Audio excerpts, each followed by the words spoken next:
You wanna know the thing that I struggle with the most? I've been doing this for a few years.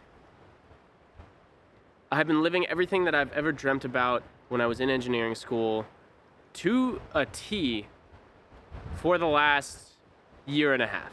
Maybe longer, maybe 2 years. I have found that I have reignited the passion for videography and photography that I had when I was a young child, and also brought out many of the dreams that I've had athletically within surfing and chasing the biggest waves in the world. But I struggle on a daily basis to find the comfort and the peace in knowing that everything is going to be just fine.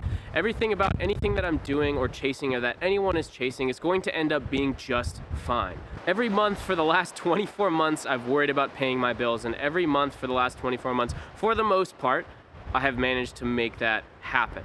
Every month for the last 24 months, I've struggled and worried about whether or not what I'm doing is going to be the most efficient or effective way to get somewhere, and the engineering part of my brain is looking at me and thinking, what are you doing? Why are you doing it this way? It's obviously not working, when in reality, it's working just fine. Everything else about what is happening within my life is working out just fine. And I'll often end up with days where I don't make videos and I don't surf.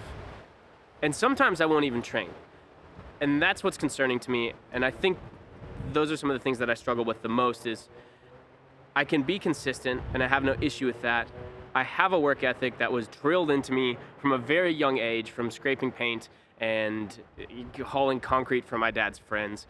I've worked as many different jobs as you could possibly imagine, which has helped shape me into an incredibly dynamic person when it comes to having a skill set across a wide range, from surfing and fitness to construction and mechanical engineering as well. And most days I feel like I'm the luckiest person on the face of the earth. At some point during the day, I have that realization of thinking, wow, you know what?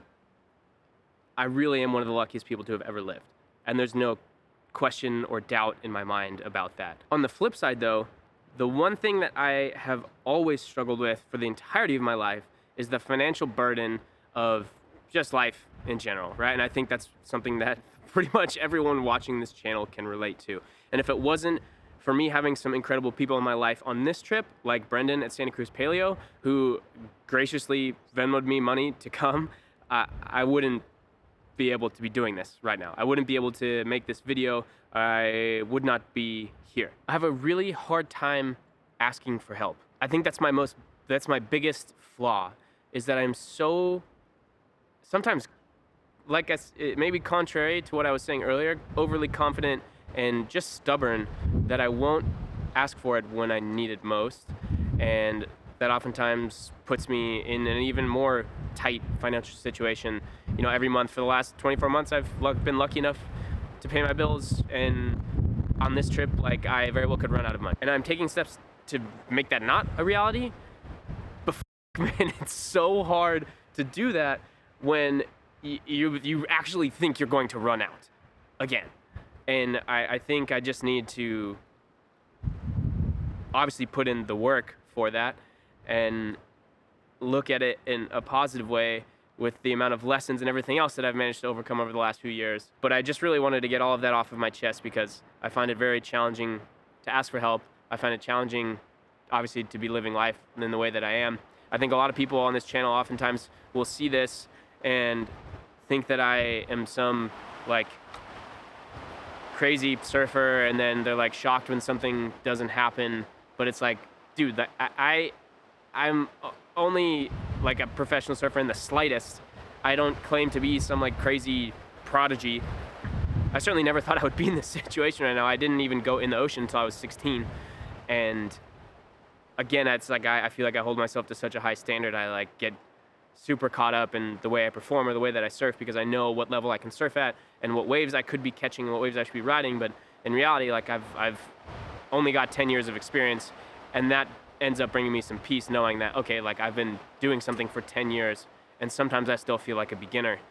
And I've only been chasing this dream of, I guess, athletics and entrepreneurship for 2 years. So I can't imagine that stress is going to go anywhere anytime soon, but I would much rather have the stress of not knowing whether or not I was going to pay my bills than knowing if what I was doing was something that I was truly passionate about. And I think that's enough of my rant for now. My camera keeps getting blown over. But I just wanted to, I feel a lot better actually. I just kind of wanted to start yapping to the camera. Couple more days until the big swell. Let's see what the rest of the day has in store. Look at all the sheep. Oh, it's a big boy. Oh, I don't like how they're looking at me. I don't, see the black one right there is, oh no, I don't like this. Look at him. Okay, I'm getting the F out of here. Look, I don't want any trouble. Wait, why are they following me? Hey, buddy. What are you up to? I'm booking an Airbnb because I can no longer stay at car surf without completely losing my mind. But I'm happy to. My friend gets here in a few days, so that should be nice. And I feel like a little bit more at ease and like I'll be able to work. So I'm feeling good. Now, it's a bit of a risk, but if I can work and make money, then I guess it's worth it, right? Why do you want to get away from car surf? Okay, so there are so many people staying there, and everyone there goes to bed at like 2 a.m. So it's just really loud, and I haven't been sleeping, and that's the main thing. Sleep is so important to me, and if I can't sleep, then I start to go a little bit crazy, which is why I'm going to book this place. And my friend is also coming into town, so we were planning on getting a place already, so I'll just pay for it myself the first few nights, and then we'll split it, which would be great. And then it's only, once we start splitting it, it's only like a few dollars more per night than car surf, which is well worth it for sure. But yeah, that's the idea. Today we've had a pretty successful day. I haven't really filmed anything. I'm pretty sure I just jumped off of another monologue that I was doing while I was explaining my feelings. But that's my update. We had a good time so far. What's been the highlight of the day so far? The highlight of the day is Johan flying his drone. That is still top secret, but it's pretty sweet. Yeah, how fast is that thing?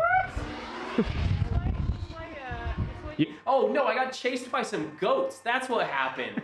I forgot about that. Dude, I legit almost got attacked by a bunch of goats. There was one, you could tell it was the goat leader.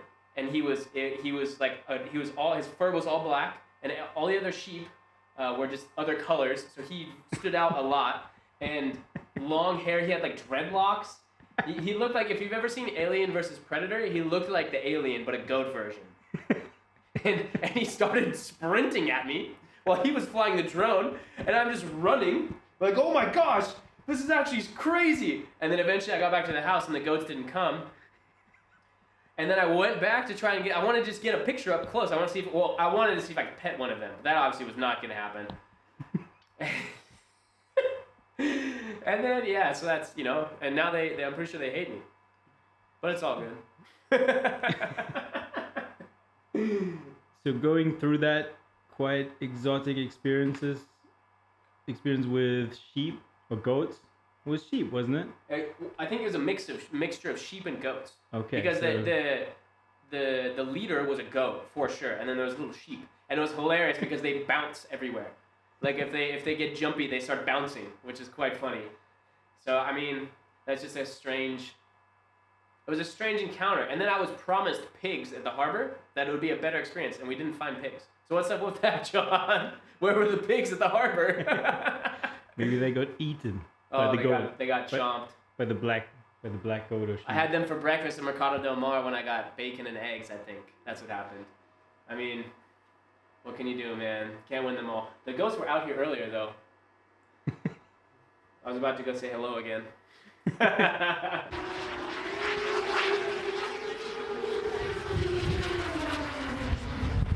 So I managed to get to my Airbnb, and I'm very happy to be here. I don't know if I will include this in the video, that other part. Basically what happened is I shot a few more things. I don't think they turned out, so I'm pre-recording this video just in case. To the rest of today, I will be honest, I've been unbelievably stressed, and I think I really came to the conclusion and understanding of the reason I've been so stressed is that I haven't been able to get away. I live a lot of my life in solitude, and I really like that. And being at car surf, when there's 30 people there and you're sharing a room with 3 other guys, and it's like hot and kind of gross, and it's like still like comes out, it's like $20 a night. I would rather just pay, I think this place is like $40 a night, and wait till you see it. I'll give you a quick tour right now, and I'll do the rest of it tomorrow. It's insane. It has an ocean view, but it's dark. It's nighttime, obviously. And as soon as I booked this, I felt like everything was just okay. I feel like I can film again. I feel like I can record. I've found that I struggle creatively, especially, it's hard to film and be creative and show your personality when you're stressed, especially like as stressed as I've been for this. And I came here and I meant to do a bunch of work and really level up myself and my career. And I haven't been able to do that. I've been so stressed about just everything. I was just so tense. And then now I realized that it's like, it wasn't because I was worried about running out of money. It was mostly because I felt like I was running out of space, because I didn't feel like I had the space to create in a way, because it's like people go to bed at 2 a.m. They don't get up till noon or 1. And then it's like, I get up at 5:30 and I can't be in the room doing anything until 2. And then at that point, it's 2 o'clock. So, I end up working somewhere and whatever. So instead of buying a car, which is what my initial plan was, I got this Airbnb. My friend Hayden gets here in a few days, so I'll be splitting it with him. It's a 2-bedroom. It's beautiful. And I'm psyched for that. Hayden's a really good friend of mine. It's going to be a really good time. He's never been to Portugal. I'm excited to show him that. And that'll be a great series as well. But overall, like, no bad vibes. Car surf is amazing if you like hostel life. But from a creator standpoint and doing what I'm doing, I think I feel so much better here. I feel like I'm trying to justify spending the money to have this, and it's like still not that much. But I'm excited. I think I'm gonna buy a bicycle since I can't buy a car, and then just kind of get that going because I can get one for like $50. But overall, amazing day. Johan flew his drone again, and I can't wait for the day that I can talk about it more, because in engineering school I did a lot of, one of my senior projects was designing and developing drones. So I have not a real dynamic understanding, but I have a pretty good understanding of how they work and how they function and the engineering involved and, with payloads and that whole sort of thing. So it's just, for me, I nerd out. This thing is going to literally change the way that drone footage happens and works. So that's quite cool. I'm excited for that. But for now here, I'll give you a quick tour, and then I have to upload yesterday's vlog because I have the drone footage. I forgot to do it earlier, and then I'm going to bed. So 2 more days until it's 12. It's going to be huge. But check this out. It's a mess. Sorry, I kind of just like threw all my stuff in here. But living room, lights are off. That window has an ocean view for sure. Cool kitchen. See, I don't know where any of the lights are. Here we go. There we go. Nice, clean, cool kitchen. I'm also bummed. One of the guys at Car Surf broke my French press that I bought, which sucks. Here, refrigerator, bathroom here. And then, what's in here? I think it's just a closet. Oh, there is a washer. Let's go! Oh, you guys have no idea. All of my clothes are dirty. I'm wearing dirty clothes right now. I might even be wearing dirty underwear at this point. Here, restroom, nice. This thing's brand new. I think I'm the first person to stay here. There are no reviews. It's pretty epic. Obviously, this room's closed, and this is where I'm gonna be sleeping. And outside of this window, how's this? I've never seen that. Outside of this window is a full ocean view, so I'm excited to show that in the morning. If you can't tell, I keep saying excited because I am excited. But cute, quaint, $40 a night. I think it was 39 euros a night. Are you kidding? Insane. Thank you for watching another day. I apologize, these last few days have been rough, vlog-wise, but I promise that they are going to be significantly better in the days coming, particularly when the swells get giant and I ride the biggest wave of my life on Tuesday. So I will see you then.